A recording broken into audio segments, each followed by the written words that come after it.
Hi there, I'm Rox Bartel, and this week I am hosting the Illuminate to Generate episode we call Managing a Power Differential. As a coach, that power differential can take a number of different forms, including asking ourselves when it is okay to be part of the client's story. When do we offer advice? When do we think that's appropriate? As you listen to this conversation, consider whether you too readily seek advice from another person or other people rather than reflecting on your own options so that you are ready to seek input as part of your process of reflecting and decision making. There are situations when it is healthier to seek out a sounding board rather than an advisor. Are you able to discern what makes sense situation by situation? By the way, a coach primarily seeks to be a sounding board more than an advisor. Now, let's get on with today's episode. Okay, we're on. So I work with a coach through the ICF peer coaching program where I get matched with a coach and I coach somebody. And right now I'm working with a coach who I'm really fascinated by in a very positive way. She's getting ready to do her MCC certification.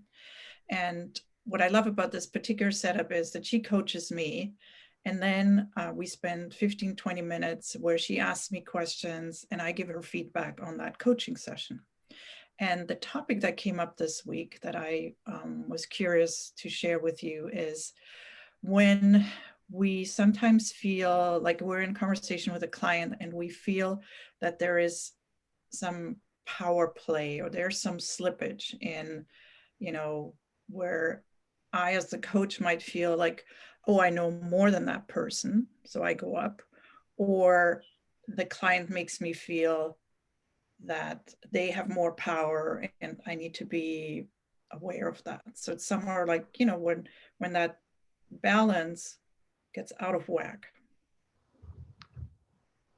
And she had the example of somebody she coaches who is a very, very successful executive, and she feels that she cannot be her best because that person somewhat intimidates her.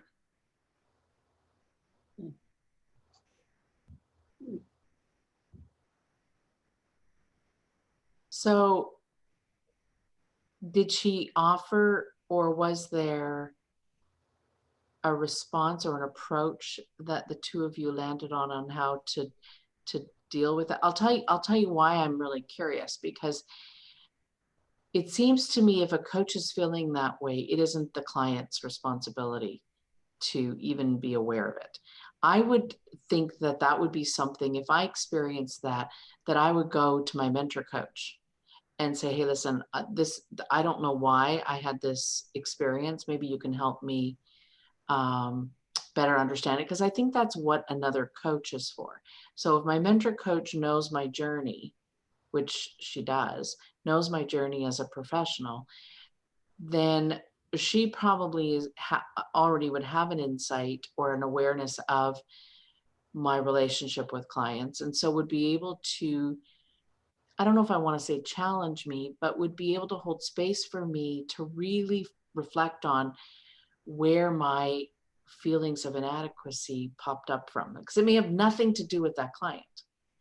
I may be thinking it's about that client, but there might be something entirely different. So I think I would make note of it in the conversation with the client, and I would bring it to my next conversation with my mentor coach. That would be because I do think it's powerful to examine that, but I don't think it would be the client's responsibility to help me examine that. So I don't think I'd put it on the table. Mm-hmm. Well, go ahead. I guess maybe why this resonated with me is when I was in my early days of coaching and, I wasn't that experienced. I sometimes felt that there were certain things I couldn't say. And then when I reflect on these conversations now, I have more of the perspective that, well, if that client makes me feel that way, chances are he makes or they make others feel that way as well. In which case, it's more of a mirroring their behavior. Hmm. So I think there are circumstances where I want to share this with my client and say, this is how this lands with me. Mhm. Interesting, Trixie, because I actually had that incident this week here where I received feedback from a client about not getting value from their session. Mhm. And I've been sitting and reflecting, and the feedback that I got was done via email versus actually calling it out in the session or at the end of the session or midway or anytime through it, saying, hey, this isn't working for me.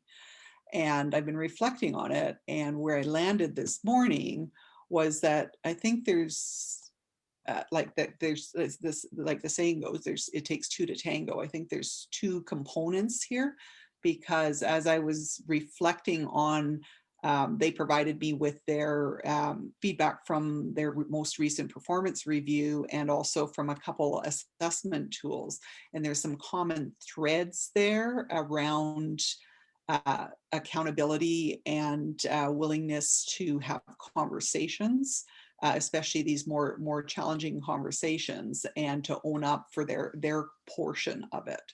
And so when I was starting to look back, and I'm like, oh, okay, so this isn't all just a reflection of my ability as a coach, that there's probably another piece there as well. And so now that's where I'm sort of sitting. So yeah, I'm sitting as to, okay, well, where do I go in terms of a response, and how do we uh, re-engage and actually deal with it, rather than just me saying, okay, I'll step it up as a coach, because I know that I believe truly that there's other pieces at play here.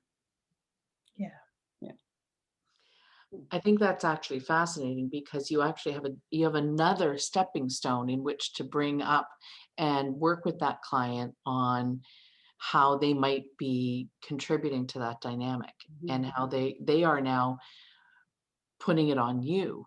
But you don't need to be the focus of the dialogue around this, since you've already have seen reflections of it in their 360. So I think that opens up an opportunity. And I think, going back to Trixie's example, I think when you work with a client, you start to see how some of the behavior they might be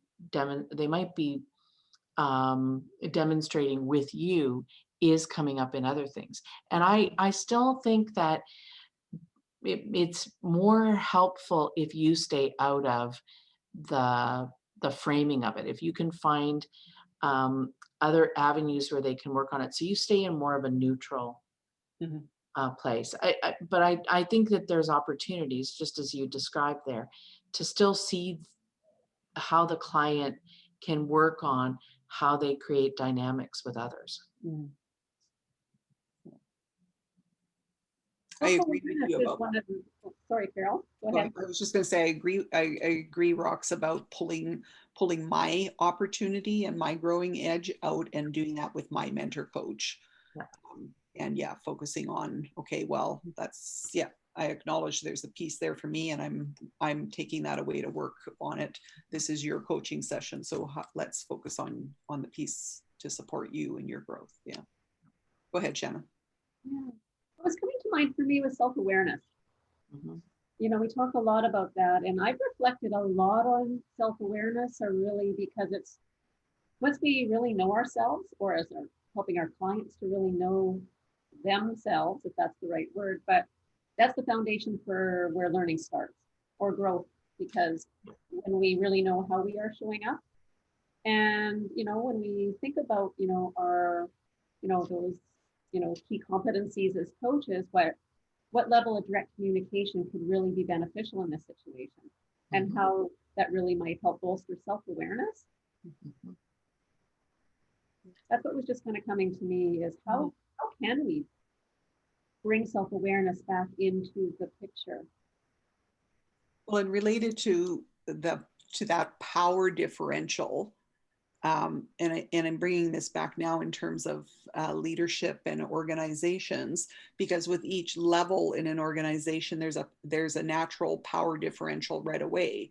And so then it behooves us as leaders in organizations to be very self-aware of how we utilize that, because there's pros and cons and times when it does make sense to use your power differential to influence things, and other times where it's really important to tone that down. And if you're using it, it can be perceived as a negative in the wrong situations. Yeah, and I think, Carol, what that brings in my mind further is, when I think we talked about this before, when a client is stuck and they ask a question like, well, what's your advice? Right? Or even on a deeper level, let's say my previous business background is the same as theirs. So they almost think that I can be their mentor because I've experienced the same. And that's another point in time where, I mean, you have to be so skillful to not step on their feelings and say, hey, I told you I won't give you advice. But at the same time, also manage your own thoughts, because sometimes we get drawn into the story, right? Yeah, well, as soon as you said that, I thought of Michael Bengay Sr. And he's got the book out on managing our advice monsters. I can't remember exactly if that's what he calls it, but how easily coaches get pulled into a client asking, can you just tell me what you would do? And so anyway, I've thought a lot about Michael's talk about how we really need to step back and require or encourage the client to see that the best advice will come if they will go into reflection with you, as opposed to ask for your guidance. And it's hard. It's really hard sometimes. Yeah. So we're almost at the end of our time for today. We have maybe a minute left. What kind of advice or snippet do we want to end with? I think for me, it's an opportunity to invite you and even us to have a conversation around that power, again, the power differential, and related to, especially for new leaders or more junior leaders and emerging leaders, as to how do you learn to influence upwards when there is that power differential, and how do you manage that? And I think that would be a very cool conversation for us to have. Yeah. Thank you, Carol, for that. Thank you for watching this episode. We are curious to hear from you. What thoughts and ideas did our conversation trigger in you? Please subscribe to our channel on YouTube and comment there. We have many more episodes coming, and we look forward to sharing them with you and responding to your comments as well. Please stay tuned for more interesting topics and conversations. Bye for now.